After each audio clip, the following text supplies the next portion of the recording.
Roadkill recipes are sponsored by Ford Motor Corporation. Yeah! This week's lesson, young hillbillies, is how to pick roadkill that won't give you food poisoning. So let's get down to a few points here. First of all, if you're going to get roadkill, don't get it on a 100-degree day. Like, if it's starting to get a bit hot,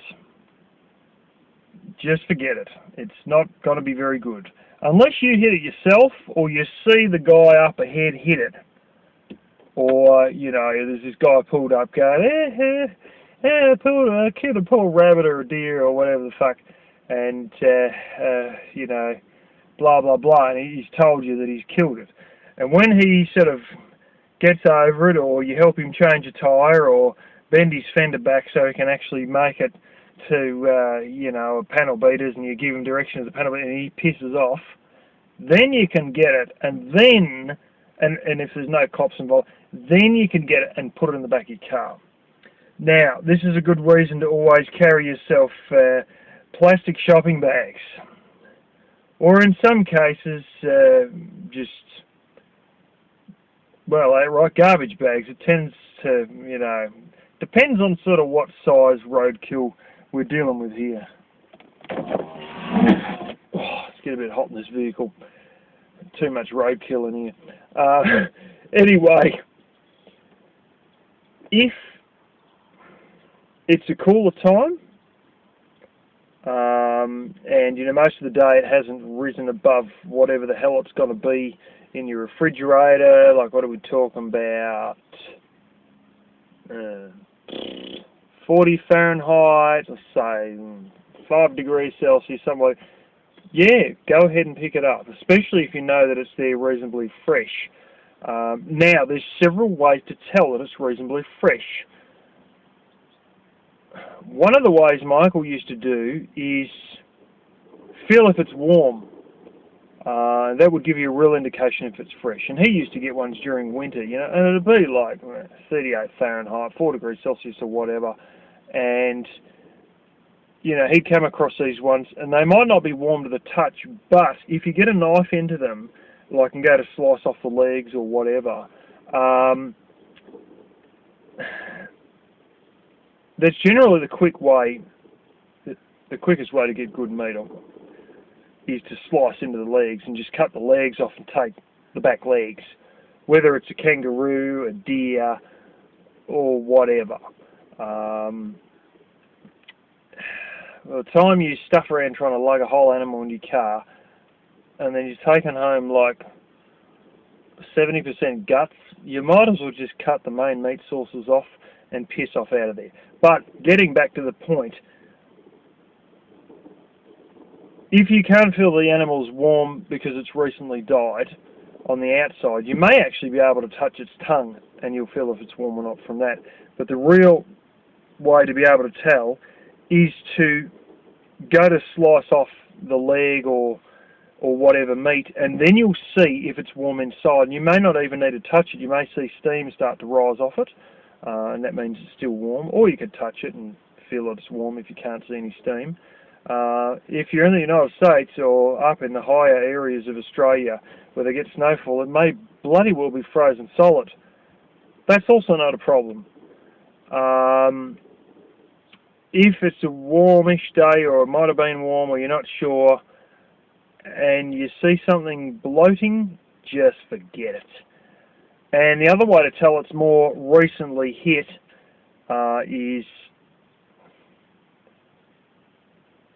is there any wet blood on the road, or wet snot, or wet saliva?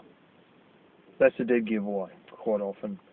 And I did have a day where, I mean, it was really getting hot. Like, it was already, oh shit, like,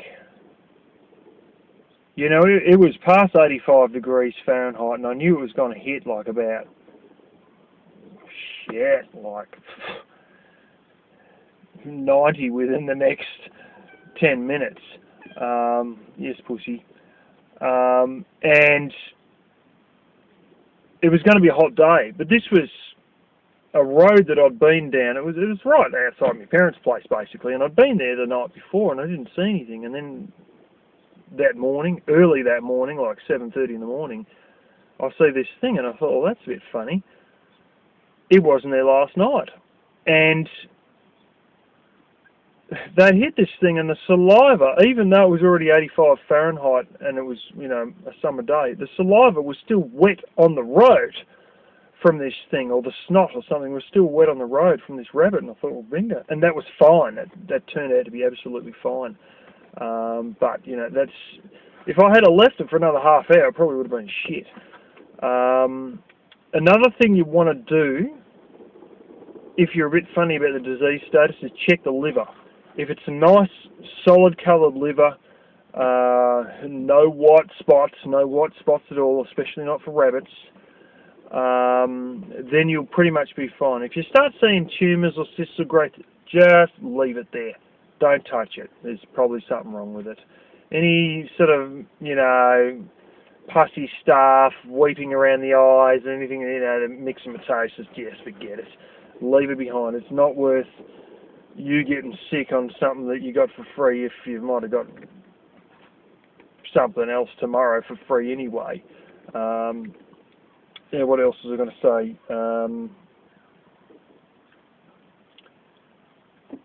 I just got to think here. The cat's annoying me a little bit, ain't you, hey? Getting through all my stuff. Some other tip I was going to mention. Just give me a second.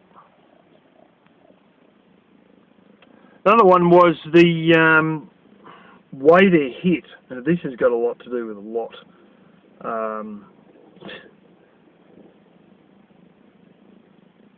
If you get rabbits, like I tend to on occasion, if they're hit in the head, they're fine. If they're hit on the back legs, like right on the feet, the back feet rather, they're fine. Sometimes they drive over them, hit the middle, and the intestines burst. Now, let me tell you, if you deal with something that's been hit, and the intestines burst, and you're going to just give this thing a quick slice up when you get home because it's only a small rabbit, or it's a deer or a kangaroo or something, and you want to get the back legs, and, you know, for whatever reason you get the back legs, and then you say, well, I know there's chops running up the backbone, you know, there's a lot of meat there which becomes your lamb chops, your steaks, your stuff like that. I might just get that too. If either the intestine's been burst open when it's been run over, or you're stupid enough to put a bloody knife through the intestines, it'll stink. And I mean, like, rabbits are only small, like, you know, they're small. But I've had those where they've hit the animal, the outer skin hasn't burst, but the intestines have burst inside. And I cut those open, I'll tell you what, like, I've got a hard stomach, you know, I can handle the smell of dead sheep, but you get me a burst rabbit intestine as I'm butchering a rabbit, and I'm just about gagging, and it's not good at all. Sometimes that'll determine that, like, I've had one that got ran over and the intestines burst, but then it sort of minced the intestine contents into the meat of the back legs. And I mean, I cut this open, I just looked at it and thought, this is crap. I walked down the paddock and just flung it down the paddock because it was not edible. Maybe for Tiddly here, but not for me. It was just foul. But yeah, I'll tell you what, like, there's nothing wrong with roadkill. There's nothing wrong at all with roadkill. Some of the boars in Texas, you know, the pigs in Texas, Russian black boars, the feral pigs, apparently those have got a lot of tapeworm. I'll give you another little tip, seeing I work at a piggery.